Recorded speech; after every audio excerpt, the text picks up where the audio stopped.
Documentaries at rte.ie. Subject, documentary pitch. This is how it all began.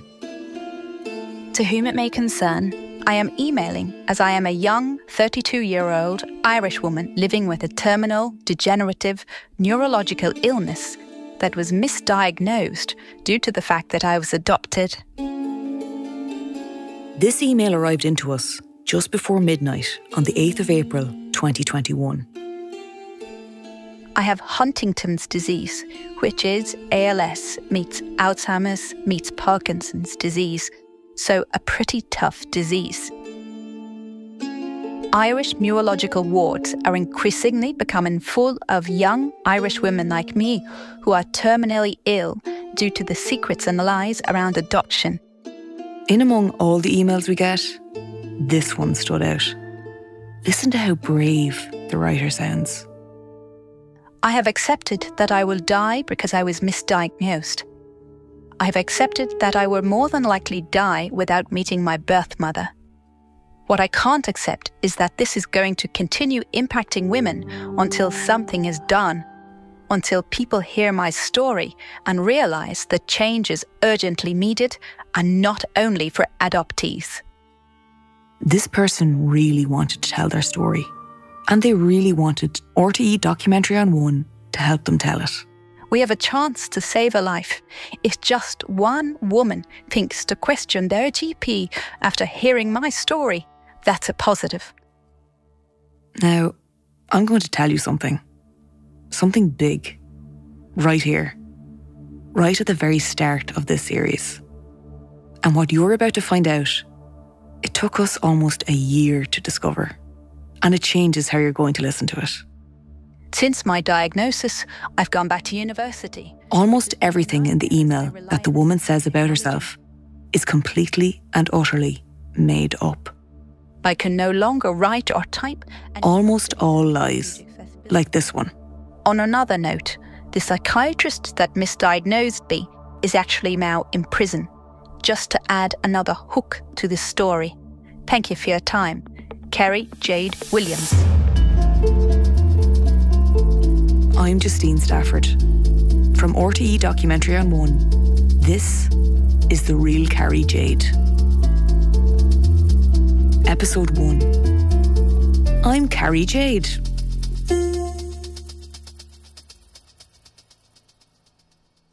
After we received that email, our producer Ronan went to meet Carrie Jade. What's the walking like for you? Is it sore or is it tired? Oh, I'm okay. No, it's just because I took a muscle relaxant. At that time, during the autumn of 2021, she was living in the southwest of Ireland, in the small rural town of Carrasaveen, County Kerry.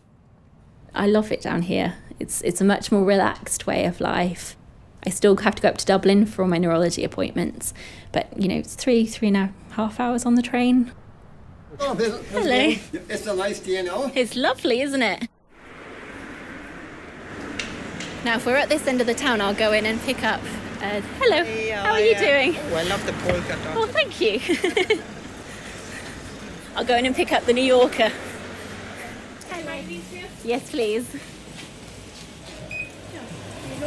Thank you. It's $9.95, please. Thank you very much. Thank you. Nice day, isn't it? It's lovely, isn't it? Thank So you. nice. Sorry, I'm being recorded. Just in case you wondered what. No, I don't mind at all. Thanks a million. Will she put next week's away for me as well? Yes. Thank you. You're a star. Thank you. Bye. While she was living in Carrasaveen, Carrie Jade was renting a flat in town. The landlady, she's just really kind. Put me in touch with a few other people locally. Walking around the town, Carrie Jade tells Ronan about her illness and its impact on her life. Okay. And when you go for coffee, where would you go for coffee here? Oh, but I'm not actually supposed to drink coffee. Not really. Well, just from a neurology perspective, but I do have the odd one. I was on a well-being weekend. When you're with Carrie Jade, although she seems fine, she keeps mentioning she has a brain disease. Imagine if I drew a line on your feet and you could only feel one side or the other. You just feel a bit sort of wonky. So. No, these are the two coffee shops. But I always feel like if you're going to one, you have to go into the other. So I like this one. So when I'm with Fionn, I make him go and buy from the one next door. And then we take them home. Fionn, according to Carrie Jade, is her fiancé. Oh, Fionn. What do we say about Fionn? He's a lovely man. What you could say about Fionn is that he's not real. Fionn's currently stuck in the UK. He got one positive and one negative test to COVID, so that's why he's not here. He's not stuck in the UK. He doesn't exist. Never did. We didn't know that when we were recording with her in Carsavine. Fionn and I were very good friends for a long time. Why would we doubt what a terminally ill woman was saying to us? So, we happily listened to the story about Fionn. We met through a church group. He had a little boy that died. And so he and I were chatting and then found out that I'm in Ireland and that he, through his work, would come back and forth here quite a lot. And we just stayed in touch, stayed really good friends. And then he had proposed beforehand, but I had said, oh, I like our friendship. I quite liked being single, I think. And then when I got my diagnosis, I mean, gosh, everyone in the hospital just presumed we were together because he'd just be in all the time. And then when I first got my diagnosis, I thought it was quite selfish to be a bit of a burden for somebody that you know you're not going to be around potentially for very long. And then my pastor's wife said to me, she was like, happiness can just be for an hour. It doesn't have to be for the whole day. And I always remember that because she's very, very good.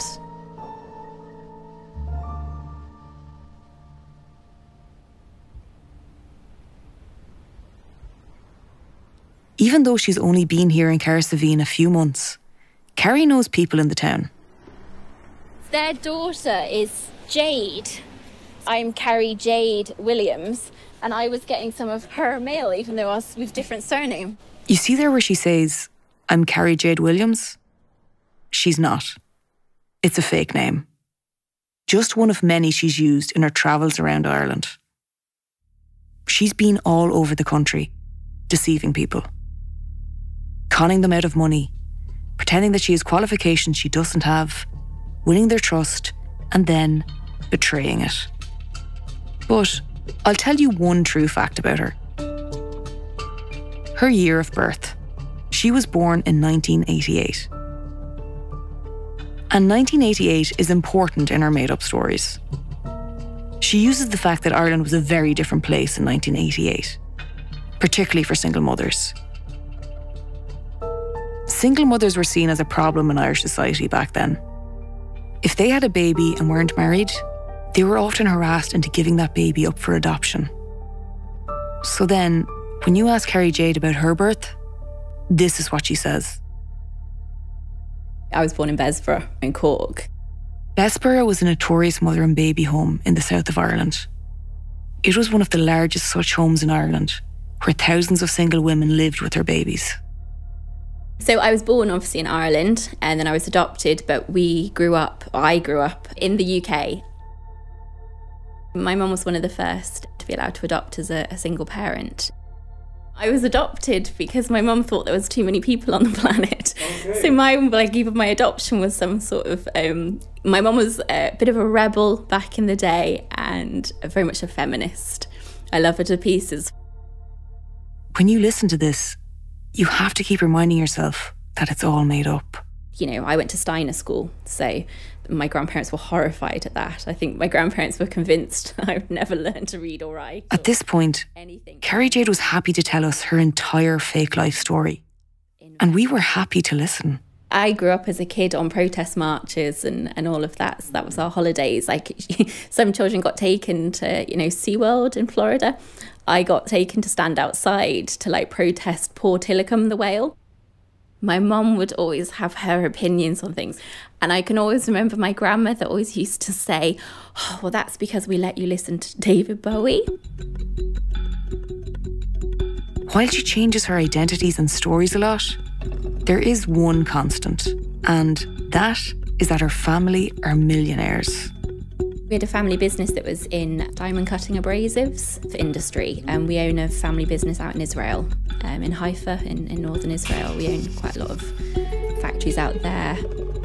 She told us, and she told the people she conned. Yeah, floppy disks. That's what it was. So her mother owned a 3M, and that's what she was going to give my nephew a job. She made out that she was super rich. What age was she? 27. 27. Why would you want to be an au pair at 27? Back in 2021, when we interviewed her in Kerry, she was Carrie Jade, but she used lots of other aliases before and since. Lucy Fitzwilliams. One woman from Cork knows her as Rebecca. Lucy Hart, Claudia Bronwyn, Sadie Harris. I know she left Wicklow as Lucy Fitzwilliams, so she came to us as Lucy Fitzpatrick.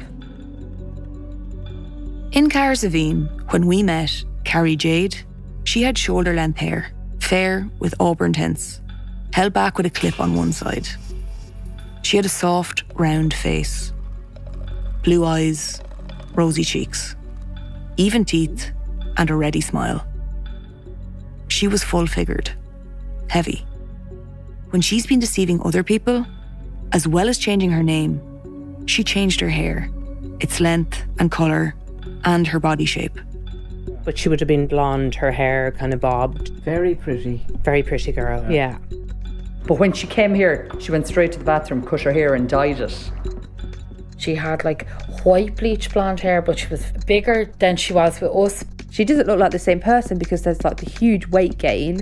A guard rang me and asked me to go and do another ID of her. But she changed all her hair again and she had put on weight. One thing she didn't change though, and it's the thing that everyone remarks on, is her voice. She spoke so eloquently. She spoke gentle and soft and with that posh accent. You know, I'm shopping pennies. I'm never going to have expensive clothes or handbags. So, you know, I always say I'd rather pay a doctor than an undertaker. Which is so nice and sweet and has dulcet tones as well. It's not a typical Gloucester accent as well. She has a very posh English voice. Oh, we're going to have such a mild winter this year. Oh, come on, I'm just the eternal optimist. Drove down this street in Westport to collect her, right along here as we're going. And just on this corner outside the town hall, there she was. Lovely, soft little face on her. This Lady Jane, this lovely, well-spoken English lady. She had such voice control when she said things, but when she was trying to twist things, when she let it fly, you heard a different side of her. And it was like, whoa, what are you saying? Her voice turned from that lovely upper class English. Her voice changed to something like I'd never heard before. She basically said stuff about kids. And it was like, I should have them. They don't deserve them. And it was like something out of a horror movie. But that was a side of Carrie Jade we didn't see. We went to Kerry to interview this brave woman who's trying experimental surgery to treat her terminal illness.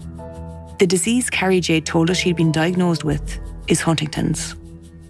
When you get diagnosed with Huntington's disease, it's a list of all the things you suddenly aren't allowed to do anymore. So like you're not allowed to drive, you're not allowed to, make a lot of decisions around certain things. You're not, I was a mad rower, I'm not allowed to row anymore, you're not allowed to rock climb. For me, it just felt like my life suddenly got very, very, very, very small.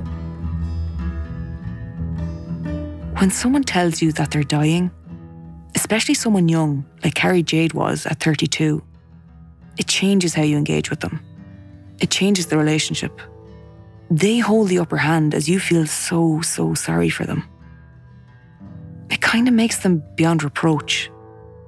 You don't feel you have the space to question anything of what they're saying. But there's something else too. Carrie Jade is a natural storyteller. By the time we'd met her, she'd already won prestigious literary prizes in the UK for her short stories about her supposed disability. And she actually did win those prizes. Also, when Carrie Jade tells her stories, she peppers them with interesting details that hold your attention. I used to cycle up Sandy Cove, Dunleary, all along there. For example, when she talks about how she realised that there was something wrong with her health. Say you're doing something and it's like washing up or something you don't really think, you're thinking about something else. I just used to drop like everything. I mean, the amount of plates I went through, we used to, like, it became a standard joke that I used to keep IKEA in business because I just used to buy, you know, they're like basic sets. And then it wasn't until a friend of mine pointed it out. She was like, gosh, you were on like your 4th or 5th set. And I was like, that is a bit weird, isn't it? How do they do a series of tests, or do they? Yeah, so, okay, my situation, I went to visit a friend down in Cork and I kept saying to her, there's something wrong with my eye. And she was like, okay, that sounds a bit vague and a bit weird. And she said, well, we can get you an eye test. And you know, in Cork, there's the shopping centre across the road from the hospital. Wilton Shopping Centre. The pennies in there must just be full of people buying pyjamas for people in I always thought that when I used to go and visit her. She took me into the optician, and the lovely optician came back to me and she was like, I want you to be heading across the road to the hospital. And we were like, why? And she was like, yeah, I'm not quite sure what I'm seeing, but I'm kind of concerned about this. And, you know, do we need to be calling an ambulance? And I was like, you can see the hospital from the shopping centre. I was like, it'll be fine. But, of course, according to her story, she wasn't fine. She was sent to a neurological unit in a hospital in Dublin, where they discovered that Carrie Jade had Huntington's disease. The medical definition of Huntington's is that it's a disorder that causes nerve cells in your brain to gradually break down and die. Like I always say, Huntington's disease made me brave. You know, and I hate if people tell me, oh, you're inspirational or you're very brave. Like if say I fell over in the street, say I went outside and I fell over in the street, I'm genuinely not going to remember that in a week's time, unless I leave myself a note to say, Carrie, remember you fell on the street last blah, blah. So in some respects, like Huntington's disease is kind of a nice disease because you might make a fool of yourself, but I won't remember it. The other thing about Huntington's disease is that it's hereditary, handed down from your mother or father. But as we've already told you, in her story, Carrie Jade says she's adopted. So that was another issue for her. You know, I apply for my health insurance every year and I get asked a load of questions that I have to say I don't know to, which obviously increases my premiums, I'm guessing. It makes life harder. When I go to the doctor, I have to say, oh, I don't know. If now I want to go on to different medications. We're literally guessing because there is absolutely no medical history that we know of. Are you believing what Carrie Jade is saying? If we hadn't told you she was lying, would you believe her? We did. Absolutely. And we were not the only ones to trust what she was saying. We just wanted to know more and more about this extraordinary woman. People will often say, like Huntington's disease, some people it brings out huge depression. Doctors will tell you that Huntington's not only damages your body, but also your mind, and it can affect your ability to plan, and it can affect your mood. In my situation, it's brought out more, if I have an idea, I think it's the best idea ever, and I'm going to go and do it. So in some areas of my life, that's great. I've started doing things, I do them without fear. One thing Carrie Jade says she was not afraid of was planning for the end of her life. I am very realistic about Huntington's disease. I've visited, sort of the specialist nursing homes. I know where this illness goes, and I didn't want to burden my friends and family and those that love me with having to make those decisions. I think it's better to, I might get a miracle in the morning and I might be miraculously cured, but I might not. So, while Carrie Jade was keeping an eye on her death, she was also keeping an eye out for her future, for a miracle cure. She found one, or so she told us. It's a procedure they're working on in the United States. This pioneering treatment she told us about really captures the imagination. It comes off the back of deep brain stimulation, which is mainly for Parkinson's. And it's a little piece of technology that gets put into the brain and it just interrupts the brain's electricity and keeps it running in the way it's supposed to run instead of an abnormal way, which then comes out in a seizure. What the hope is that by putting this tech into the brain is that it will just hit pause. So whatever damage that Huntington's disease has done to your brain can't be undone, but it won't get worse, or it will slow down the progression. It's a 15mm hole that they have to drill through your skull to put it in, so it's quite small. I have to go for an MRI in 3 weeks' time. That will then be sent out to LA, and when I land in LA, they'll then do very intensive studies around it. Carrie Jade says that she has to be awake while the chips are being inserted in her brain.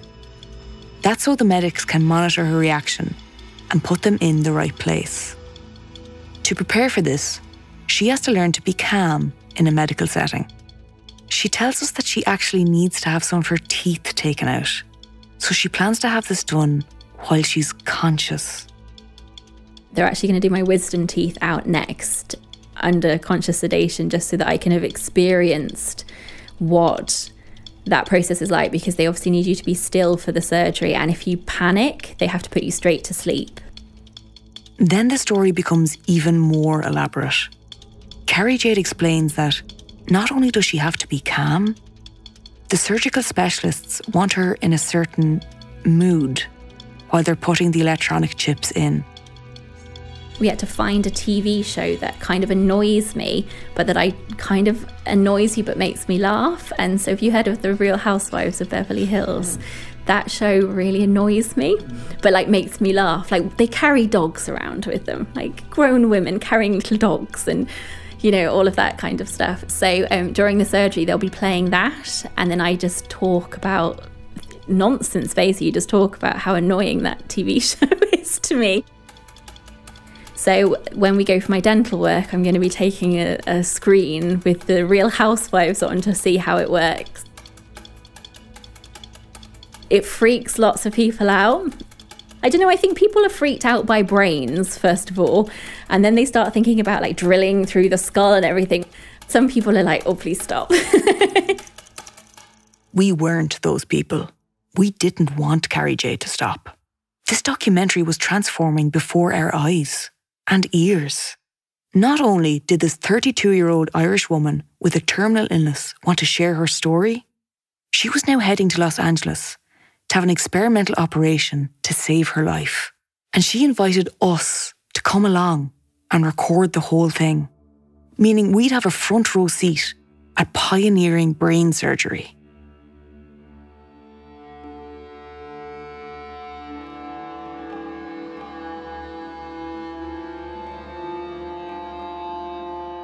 We recorded with Carrie Jade a few times, about 4 hours in total, which you'll hear more from throughout the series.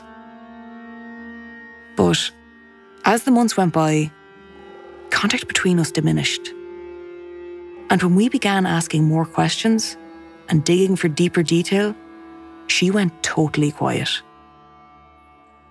This is when we began to suspect that everything was not as it seemed. Sure, we did have inklings before that, but we'd given Carrie Jade the benefit of the doubt because she was a young woman who was dying. As it turns out, we were not the only media outlet Carrie Jade was courting. Yeah. Around the time she first got in touch with us, From an undisclosed location in North London, she appeared on a top UK podcast, The Guilty Feminist. I think that sounds brilliant. And I hate, so my neurologist is very easy on the eye, and I just get really... She spoke about a novel she was supposedly writing. And where can we buy your novel? It's not available yet. Then, at the very same time she was avoiding us, and she's now making a documentary with Netflix. She appeared on the Irish national radio station, Carrie, thank you for joining News us Talk, on the programme, explaining about her Huntington's diagnosis. Hi, thank you for having me on. So Huntington's disease is basically Alzheimer's meets Parkinson's meets ALS And in one. she was on her local station, Who may take up the charge, Carrie. Radio Kerry, talking about finding love. You also fell in love with a Kerry person. I did, yes. I'm getting married this year, yes. Oh, listen, congratulations. A lucky Thank Kerry you. man, that's for sure. Carrie, tell me about today. Of course, there was no fiancé. But Carrie Jade still managed to get an actual writer's residency and a real arts festival performance out of the fiction that she was dying and leaving a husband behind. I do not share photos of my husband online. His next wife, the one after me, the one who will love him when I'm gone, when I'm buried, she will share photos. I do not share photos of my husband online.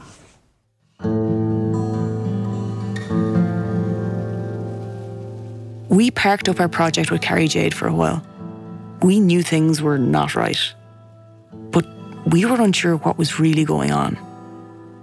It wasn't until a year later, in October 2022, that we finally started to understand the depth of Carrie Jade's lies and finally started to get some answers.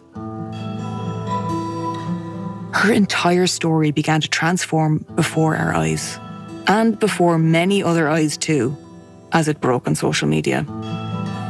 She was given a 9-month prison sentence, and the judge, he ordered her to pay £1,800 compensation. Carrie Jade first came to Ireland in 2013, and before long, she started lying to people about her skills and qualifications. For example, she pretended to be a play therapist for children. This woman is obviously a danger to children. And she came into my home. She knew how unwell Daisy was and offered to spend time on her own with her so I would have a break. Thankfully, I know that that is not something I should have done and thankfully didn't. I would still be very emotional at times about what she's done to people. It still hurts me what she done to my friends. The biggest crime in my head that she committed was taking people's trust. The victims in this story, of which there are many, were handpicked by Carrie Jade Williams. We've been working with those victims over the last year and a half. We wanted to get an insight into how Carrie Jade entered their lives, their families, their homes, and tricked them all. Think about it. For you and me, this is the woman who tells incredible stories. And I mean that in the original sense of the word. Incredible. As in, not believable. And it is kind of compelling to listen to her creativity. How she skips from lie to lie. And even if she's asked a question, she has some random made-up fact ready on the tip of her tongue. It is compelling to you and me, but imagine her victims. They had this woman inserting herself into their lives, minding their children, sleeping in their homes at night. Some of them really dislike her. Some of them have been damaged by her actions. Some are angry. Yet, later, we hear from one person who was really affected by her behaviour, but who sees things differently. That is, the father of her children. Coming up, the story that eventually revealed the real Carrie Jade. Episode 2. I'm Samantha Cooks. And I'm satisfied that the appropriate verdict that I should record in relation to Martha is that she died an accidental death. It simply then remains for me to offer my condolences to the family and to Miss Cooks. If you've any knowledge of Samantha Cooks, aka Carrie Jade Williams, Sadie Harris, Lucy Fitzwilliams, or Rebecca Fitzgerald, please contact us immediately and in confidence by email to documentaries@rte.ie or on any of the RTE Documentary on One social media platforms. The Real Carrie Jade is narrated by myself, Justine Stafford. Music is composed by Fergal O'Connor and performed by Fergal and Tony O'Flaherty. The sound engineer is Ruth Kennington. The series is produced by Ronan Kelly and Liam O'Brien, with the team from RTE Documentary on One.